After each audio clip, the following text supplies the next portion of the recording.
First contact gone wrong.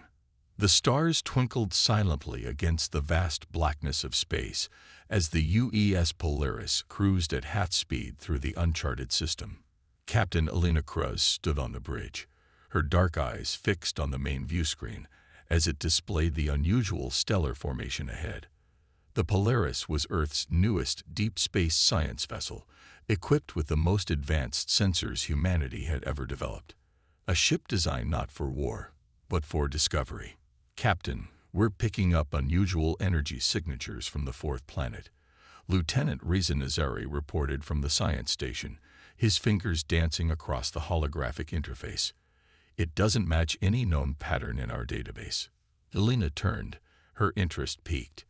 After 3 months of routine survey missions, they had finally found something truly novel. Can you narrow down the source? Working on it, Reza replied, his brow furrowing in concentration. It appears to be artificial in nature. Definitely not a natural phenomenon. Dr. Maya Okonkwo, the ship's xenobiologist, looked up from her station with barely contained excitement. First contact. After all these decades of searching. Let's not jump to conclusions, Elena cautioned, though she felt her own heart race at the possibility. Humanity had spread throughout their solar system and established outposts in nearby star systems, but they had yet to encounter another intelligent species. Commander Phillips, take us in closer, but maintain a safe distance. All sensors at maximum resolution. Aye, Captain, Phillips responded, adjusting their course with practiced precision. As they approached the fourth planet, a rocky world with a thin atmosphere and reddish surface, the unusual energy signatures grew stronger. The bridge crew worked in focused silence, each member aware of the potential historical significance of this moment. Captain, I'm detecting structures on the surface, Reza announced. And there are objects in orbit, artificial satellites or vessels of some kind. Elena nodded. Open a channel on all frequencies. Standard first contact protocol. Communications officer Layla Wong activated the ship's universal translator and began broadcasting the carefully crafted greeting message that had been prepared decades ago by Earth's finest linguists and diplomats. A message of peace and mutual respect.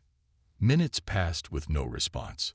Elena was about to order a different approach when Layla suddenly straightened in her seat. Captain, we're receiving a response. But it's unusual. Put it through, Elena ordered. The bridge speakers emitted a series of complex tones and clicks that made no sense to human ears. The computer attempted to analyze the patterns, but the translation algorithms struggled to find meaning. Keep broadcasting our message, Elena instructed, and maintain our position. We don't want to appear threatening. The response came without warning. A brilliant beam of energy lanced out from one of the orbiting objects, narrowly missing the Polaris. The ship rocked violently as the energy discharge disrupted their shields. Evasive maneuvers, Elena shouted, gripping her command chair as the bridge shuddered around her. Shields to maximum.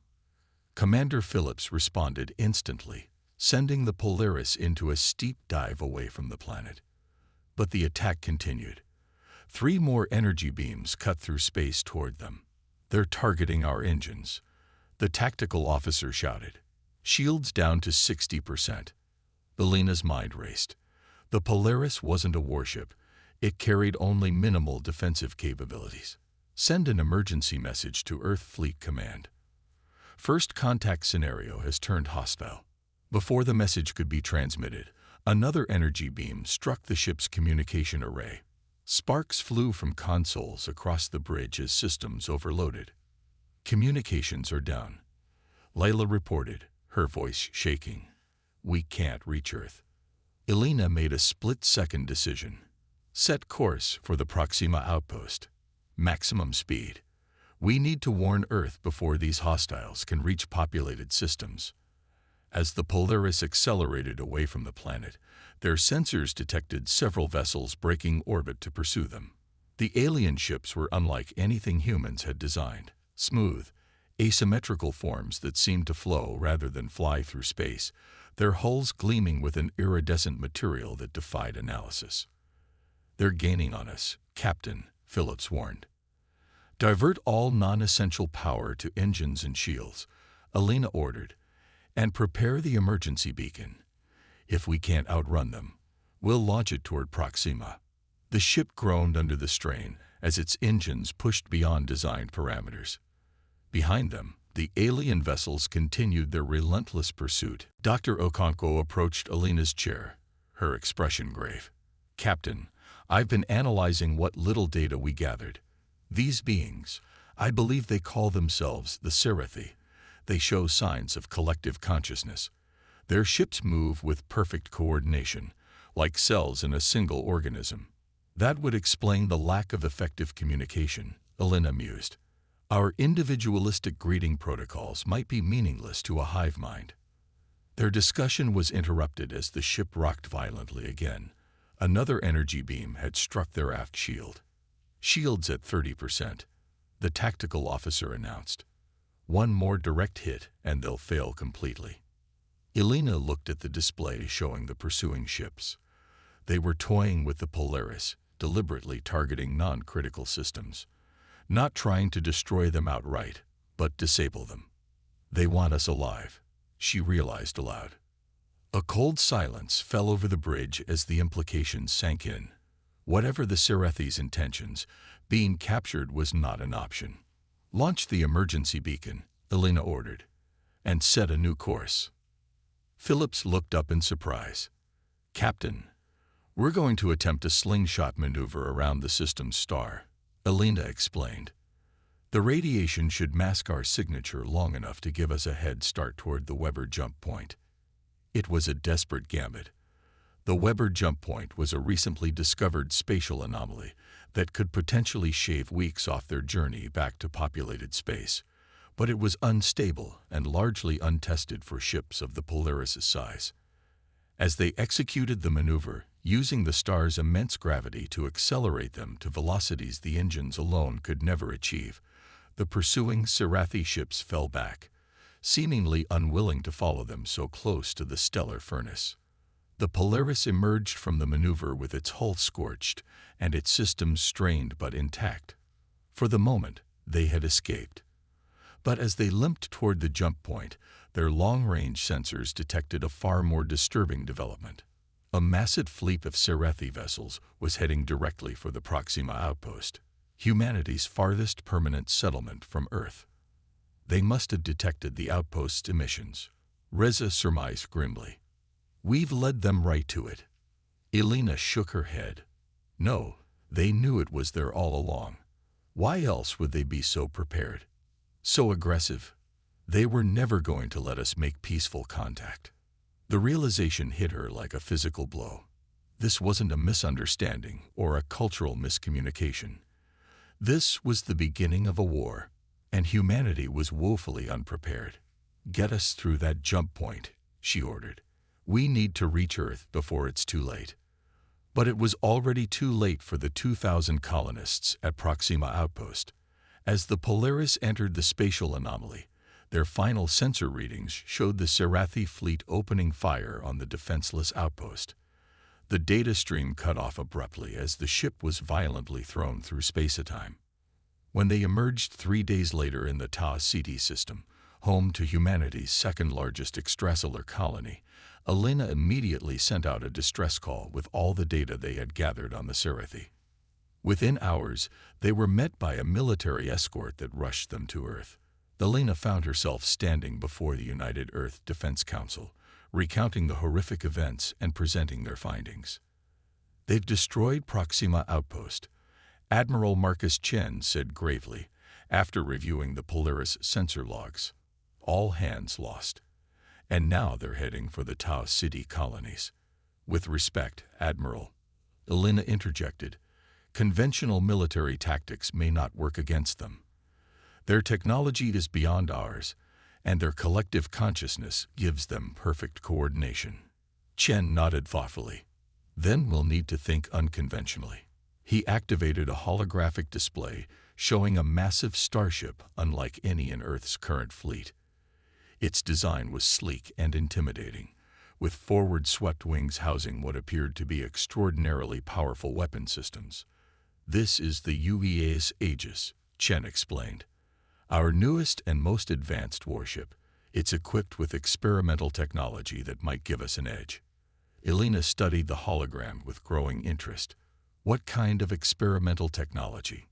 "The kind that disrupts neural networks and quantum entanglement," Chen replied. "Originally developed for medical applications, but our engineers believe it could interfere with the Sarathi's collective consciousness." For the first time since their disastrous encounter, Elena felt a glimmer of hope. "You want to break their hive mind." "Precisely," Chen confirmed. "And I want you to join the mission, Captain Cruz. Your first-hand experience with the Sarathi makes you invaluable." Elena straightened her posture, determination replacing fatigue. "When do we leave?" "As soon as the fleet is assembled," Chen answered. "Every minute counts now. This isn't just about defending our colonies anymore. It's about the survival of our species." As Elena left the council chamber, she glanced out at the sprawling cityscape of New Geneva, Earth's capital. Millions of people going about their lives, blissfully unaware of the existential threat bearing down on humanity from the depths of space. She silently vowed that they would remain unaware, because she and the brave crew of the Aegis would stop the Sarathi before they ever reached Earth. But as she boarded the shuttle that would take her to the orbital shipyard where the Aegis awaited, Elena couldn't shake the feeling that this was only the beginning of a conflict that would redefine humanity's place in the universe. The counterattack. The massive form of the UES Aegis dominated the viewscreen as Captain Elena Cruz's shuttle approached the orbital shipyard. Unlike the sleek, scientific elegance of her Polaris, the Aegis was built for war, all angular surfaces and reinforced armor plating, with massive weapons arrays protruding from strategic positions along its hull. "Impressive, isn't she?" Admiral Chen remarked from the seat beside her. 700 meters long, crew complement of 4,000, and armed with weapons systems that were theoretical just 5 years ago. Elena nodded appreciatively. "Will it be enough?" Chen's expression sobered. "Honestly, I don't know, but it's the best chance we have." As they docked with the massive warship, Elena was struck by the controlled chaos of final preparations. Crew members rushed through corridors, engineers performed last-minute checks on critical systems, and Marines in powered armor conducted drills in the vast hangar bays.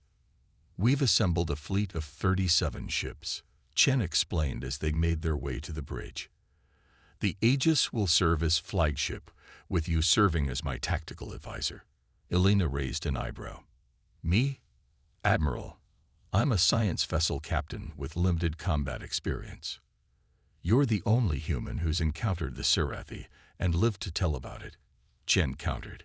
"That makes your insights invaluable."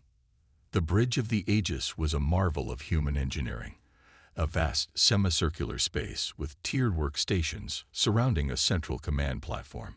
Holographic displays projected real-time data from every system on the ship, while a massive tactical table dominated the center of the platform. Chen introduced Elena to the ship's commanding officer, Captain Hiroshi Takeda, a veteran of the Mars conflict with a reputation for unorthodox but effective tactics. "Captain Cruz," Takeda greeted her with a respectful nod. "Your data on the Sarathi has been most instructive. I've reviewed it thoroughly." "And what conclusions have you drawn?" Elena asked.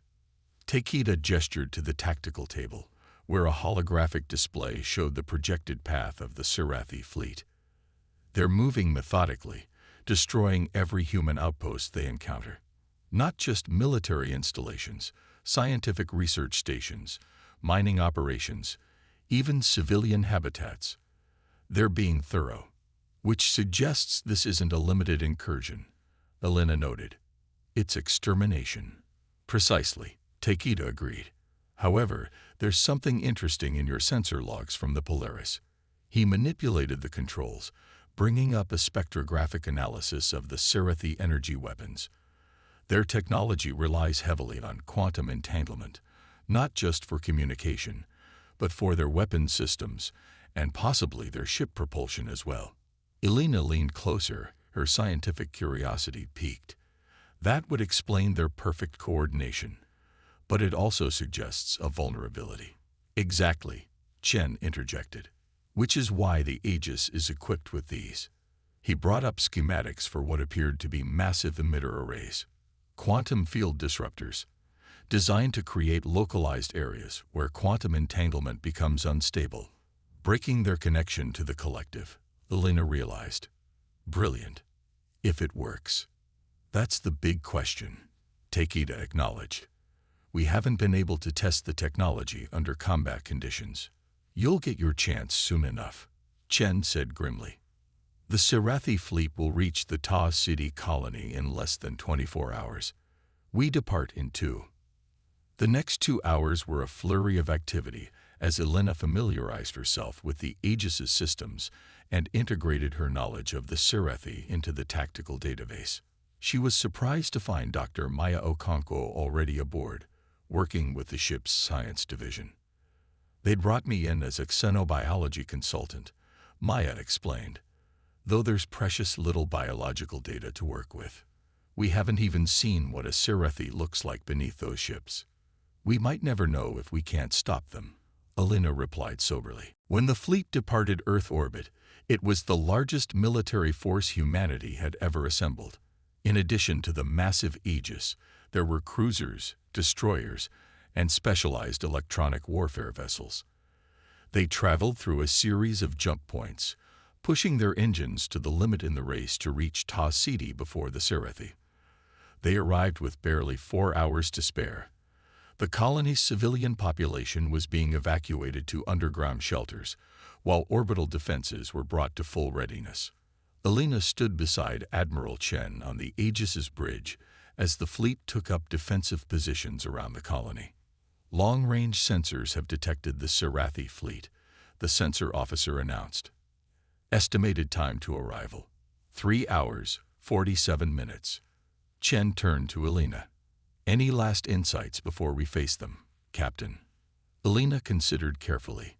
Based on what we observe, they prefer to disable rather than destroy outright when first engaging. They seem to study their opponents before committing to total destruction. We might be able to use that tendency against them. Chen nodded thoughtfully. Captain Takeda, implement Operation Trojan Horse. Takeda issued a series of commands, and 6 of their smaller vessels moved to forward positions, deliberately exposing vulnerabilities in their shield configurations. You're offering them tempting targets, Elena observed. Bait, Chen confirmed. Those ships have been specially modified. If the Serathi attempt to capture them as you suggest they might, they're in for a nasty surprise. The wait was excruciating. Elena found herself pacing the tactical platform, reviewing the sensor data from her encounter with the Serathi over and over, looking for any detail she might have missed.